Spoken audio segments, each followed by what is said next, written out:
Este era el BMW i8 Roadster y era un poco diferente de todos los demás deportivos exóticos que había analizado. Algunas de las fases son bastante similares, hacía un 0 a 100 en poco más de 4 segundos, tiene un precio base de alrededor de $165.000, tiene 2 plazas, es un diseño muy bajo y tracción total, pero hay una gran diferencia, concretamente, este es un híbrido enchufable. Tenía un motor de gasolina de 3 cilindros combinado con un motor eléctrico que podía mover el coche durante unos 20 kilómetros únicamente con energía eléctrica. Eso sonaba un poco raro y lo es, y precisamente eso era lo que lo hacía tan interesante. A lo que me refiero es a lo siguiente, ahora mismo, si quieres divertirte, dejar la gasolina y apostar por combustibles alternativos, y sí, hay gente así, y yo soy claramente uno de ellos, solo tienes 3 opciones de deportivos eléctricos para elegir. Tienes el Acura NSX, que solo puede recorrer unos 2 kilómetros en modo eléctrico antes de que entre el motor de gasolina. Tienes el Porsche 918 Spyder, que cuesta $1,5 millones. Y luego tienes esto. Llama la atención que en esta lista no está el Porsche 911, que sigue siendo solo de gasolina, ni el Audi R8, ni prácticamente ningún Ferrari, ni básicamente ningún BMW M, ni Mercedes AMG. Esto me fastidiaba muchísimo porque Tesla había demostrado que es posible fabricar un monovolumen que acelera más rápido que un McLaren y aún así ofrece 480 kilómetros de autonomía eléctrica. Así que ¿dónde están todos los deportivos eléctricos? ¿Y por qué nadie más estaba haciendo esto? En ese momento, básicamente esto era lo único que había. Y por fin estaba este como descapotable, después del i8 Coupé, que salió hace ya como unos 10 años. He tomado prestado este i8 Roadster de Crevier BMW aquí en el condado de Orange, California. Son el concesionario BMW con más ventas de todo Estados Unidos, así que no sorprende que hayan recibido el i8 Roadster justo después de su lanzamiento, además, en este color tan poco habitual llamado e-Cooper. Hoy voy a hacerte un recorrido por el i8 Roadster y voy a enseñarte todos sus detalles y características chulas. Después lo sacaremos a la carretera para conducirlo y al final le daremos una puntuación. Ya estamos por aquí una semana más y como siempre digo, muchas gracias a todos por estar aquí conmigo una semana más apoyando el canal, este doblaje y todos estos coches que os traigo para ver todos sus detalles y características.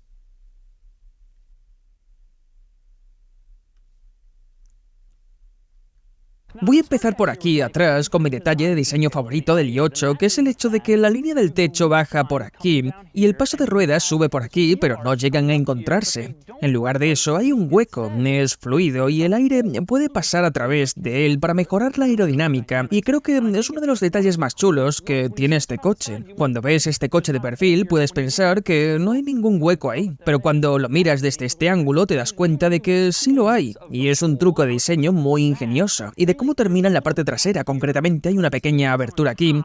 El intermitente está arriba y luego la luz de freno rodea toda la parte inferior y el hueco queda en el centro. El resultado es uno de los diseños de intermitentes y pilotos traseros más chulos de toda la industria. La parte trasera del coche tiene un aspecto realmente espectacular y ya que estamos por aquí atrás hay algo que merece la pena mencionarse. Si te fijas bien en el diseño trasero, verás que parece que está dando a luz a un Porsche 911, me explico. Este es el culo del Porsche 911. ¿Ves cómo es? Ahora vuelve a mirar la parte trasera del i8 y verás que alrededor de este panel central, el diseño se parece muchísimo al de un 911. Da la sensación de que un 911 está asomando por la parte trasera del i8. Es una de esas cosas que no ves hasta que alguien te lo señala, pero una vez que te lo dicen, ya no puedes dejar de verlo. Y ahora cada vez que voy detrás de uno de estos, miro la parte trasera y pienso, hay un 911 saliendo por detrás del i8.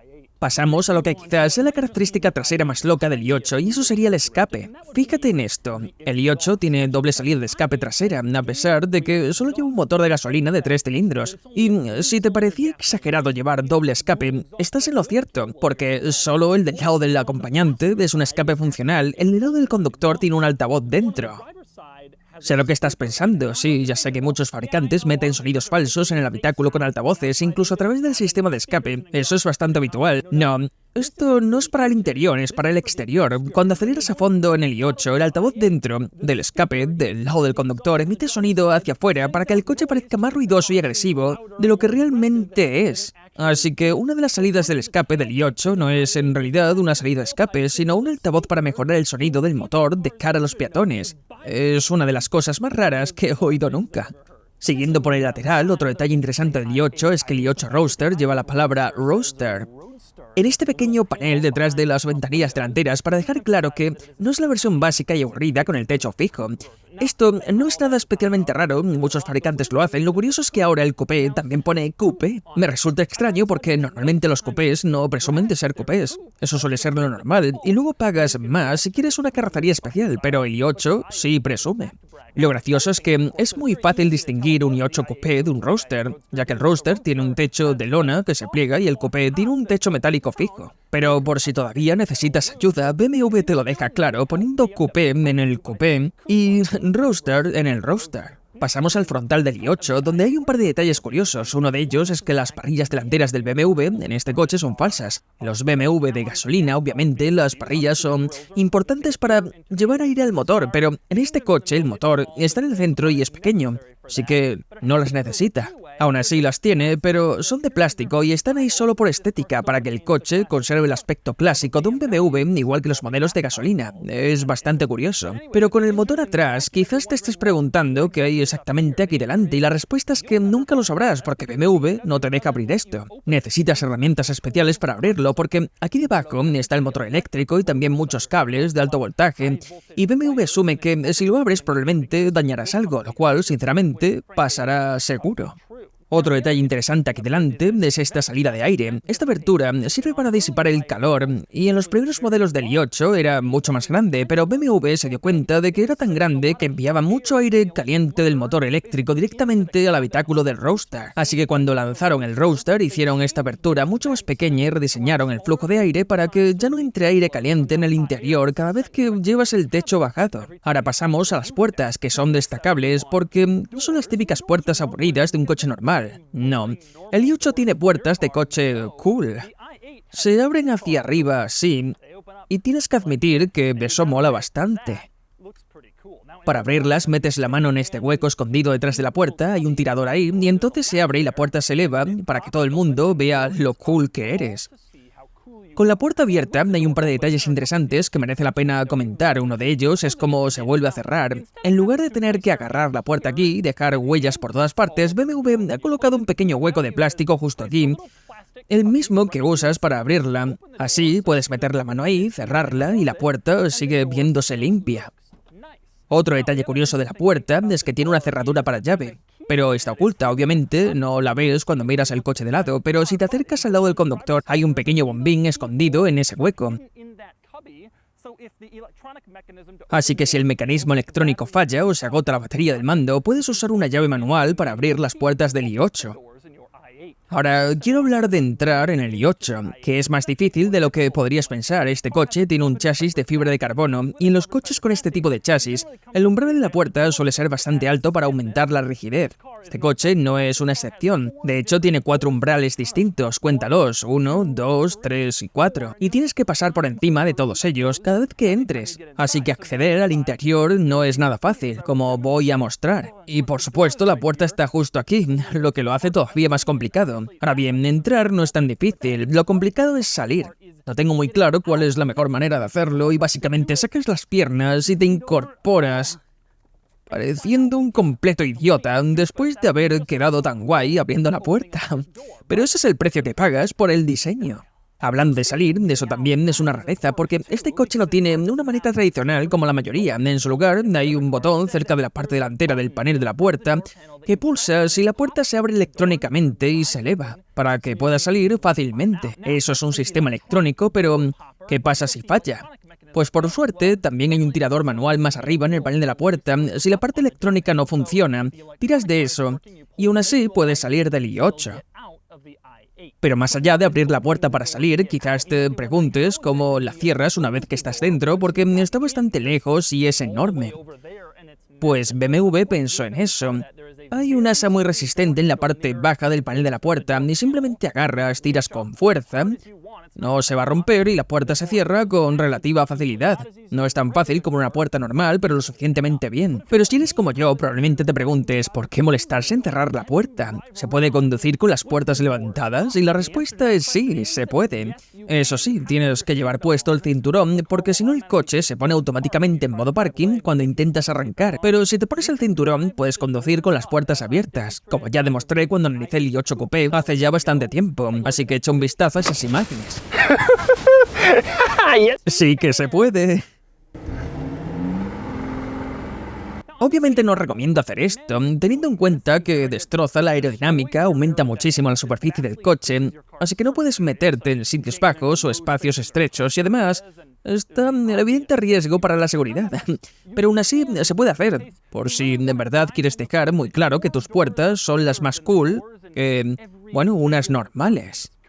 Y hablando de las puertas, aquí va una rareza interesante. Esto es todo lo que baja la ventanilla. Fíjate en esto, subo la ventanilla, la bajo del todo y se queda justo aquí. Esto resulta un poco molesto porque si vas conduciendo o eres el pasajero y quieres apoyar el brazo en el borde de la puerta, en lugar de eso te encuentras con el cristal y no puedes hacerlo. No baja completamente, algo muy poco habitual. Y siguiendo con los detalles relacionados con las ventanillas del i8 Roadster, aquí hay una especialmente extraña. Esta ventanilla sube, mira esto.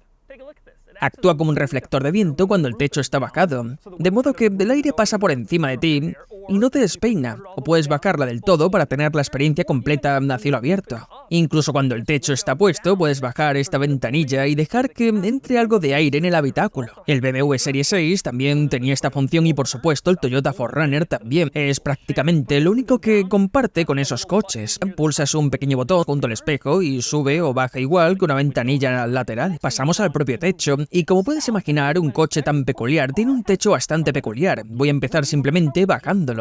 Para empezar, el botón para bajar el techo no está a la vista como en casi todos los descapotables que he probado. En su lugar, está dentro de un pequeño compartimento de plástico que en el coupé se usa como espacio de almacenamiento. En este coche se utiliza para el botón del techo. Así que pulsas el botón y así es como funciona el techo. Es un funcionamiento muy inusual comparado con un descapotable convencional. Puedes verlo bajar y como sé que a la gente que ve mis vídeos le encanta, también puedes verlo subir.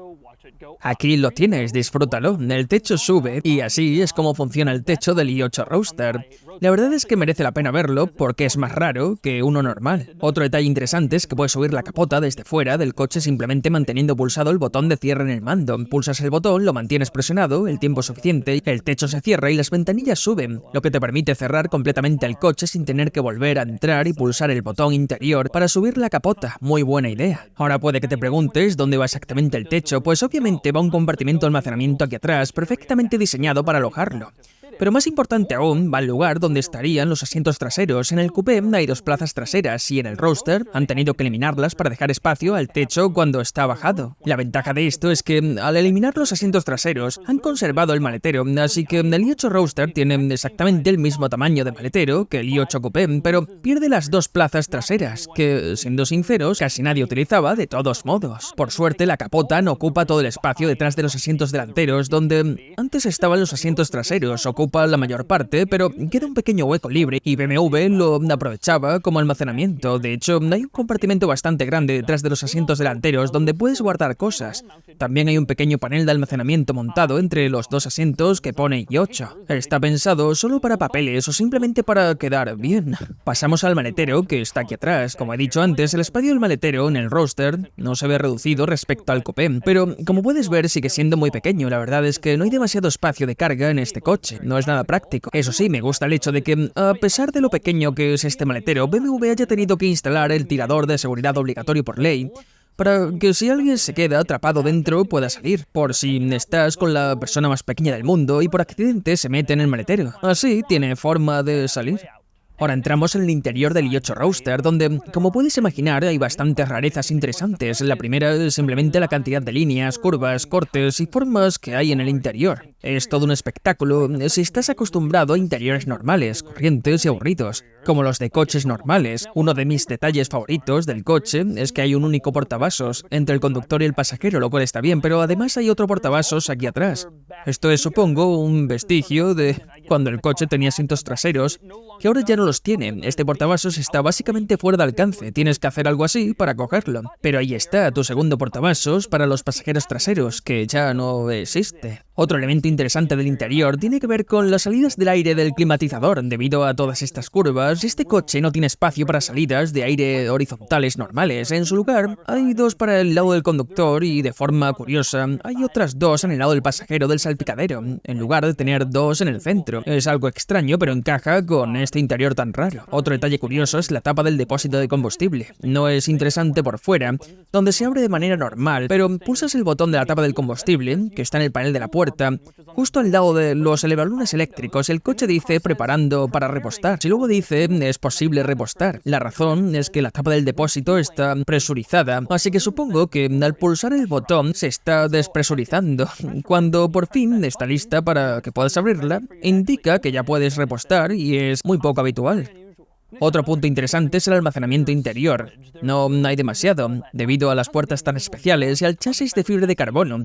No hay ningún espacio de almacenamiento en los paneles de las puertas, solo está la guantera. Hay dos consolas centrales en el coche. Una que se abre hacia ese lado y contiene el botón del techo, y otra más grande que se abre hacia el conductor, así que en general no hay mucho de espacio. Por eso es tan útil que existan los compartimentos traseros, donde antes estaban los asientos traseros. Añaden suficiente espacio de almacenamiento como para que este coche sea realmente utilizable día a día. Pasamos al sistema de infoentretenimiento. He analizado este sistema en los últimos modelos de BMW, en mi prueba del nuevo BMW M5 que ya vimos hace tiempo. Si quieres un análisis detallado del sistema, puedes verlo. Aún así, hay un par de curiosidades interesantes que merece la pena señalar. Una es que si entras en un apartado llamado Technology in Action y luego en eDrive, muestra información interesante sobre el funcionamiento eléctrico del coche. Por ejemplo, puedes mostrar el reparto entre el uso del motor eléctrico y el motor de gasolina, cuánto tiempo has usado en cada uno y cuántos kilómetros has recorrido. Eso está bastante bien.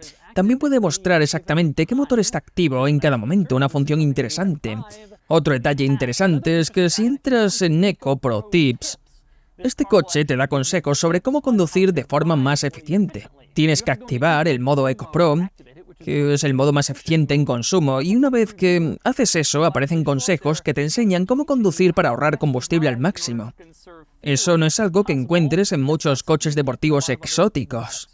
Otro detalle curioso del interior, fíjate en esto, el botón de arranque está rodeado por una especie de marco plateado muy llamativo, que queda muy bien, pero mira esto, cuando entras en el coche, hay unas luces ahí arriba que parpadean en rojo, incitándote a pulsar el botón de arranque. Cuando arrancas el coche, esas luces se vuelven azules para indicarte que el coche está encendido. Y así son los detalles y características del peculiar i8 Roadster. Ahora es el momento de sacarlo a la carretera y conducirlo. Bien, conduciendo el i8 Roadster con el techo bajado, porque hay que hacerlo. La primera impresión es que la posición de conducción es bastante buena. El coche, cuando lo ves por la calle, no es tan bajo como otros exóticos. Se nota que es un poco más alto para ofrecer más espacio para la cabeza, y el resultado es que quepo sin ningún problema. Es realmente cómodo aquí dentro, a pesar de tener ese aspecto tan llamativo.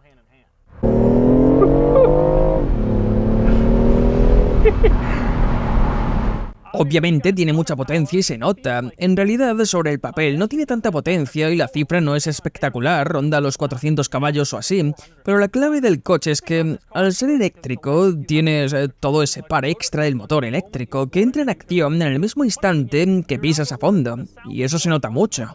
Es realmente rápido. Se siente más como ir rápido en un coche deportivo normal, tipo Focus ST, más que como un superdeportivo. Salir rápido de un semáforo se siente como en un coche corriente. Tenemos aire acondicionado funcionando. Realmente no hay muchos sacrificios que tener que hacer en el coche. De hecho, diría que es justo lo contrario. Tienes todo esto y además tienes la autonomía eléctrica si la quieres. El coche es rápido. La verdad es que lo es, a pesar de todo lo que se dice del i8, que es eléctrico, que hay que enchufarlo, sigue siendo muy divertido. En curvas se comporta bien. La dirección no se siente tan vaga como en otros BMW modernos. El coche pasa por curva bastante plano, lo cual es impresionante. Imagino que se debe a que hay mucho peso en la parte baja, o la batería y todo eso. Los asientos no sujetan mucho lateralmente, pero tampoco hace falta. No siento que me deslice en curvas.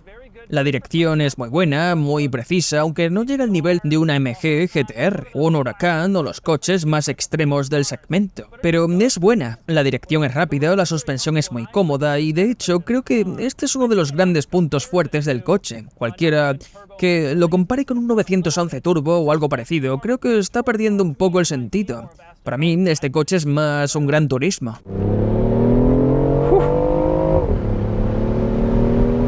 Es que es rápido. Incorporándome aquí a autopista en Florida, es rápido y vamos a buen ritmo. Pero el verdadero atractivo para mí es que es cómodo además de divertido. Es rápido como lo son muchos deportivos modernos y no se comporta de forma tan agresiva ni tan radical como algunos otros de motor central. Siento que podría estar sentado aquí todo el día, mientras que en un 488 o algo así me daría bastante duro.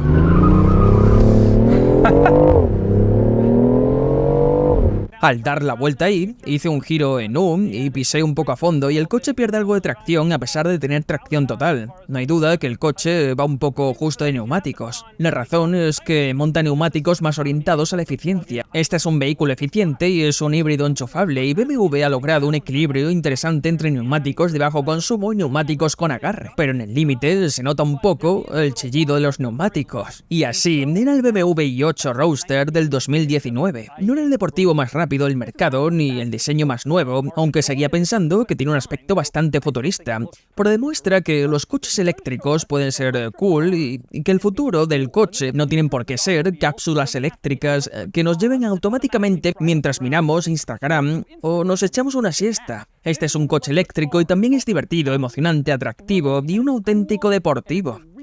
Solo desearía que otros fabricantes siguieran también por este camino, y ahora es momento de darle una puntuación. Sumándolo todo, la puntuación total es de 62 de 100 y puedes ver cómo se compara con sus rivales. Pierde frente a todos estos coches en la puntuación, pero también es mucho más barato que todos ellos y me sorprende lo bien que aguanta la comparación. El i8 puede no ser perfecto y a los entusiastas del motor les ha costado aceptarlo porque no tienen un gran V8, pero es la prueba de que el futuro del automóvil no tiene por qué ser aburrido y solo por eso creo que es un coche excelente y pionero importante.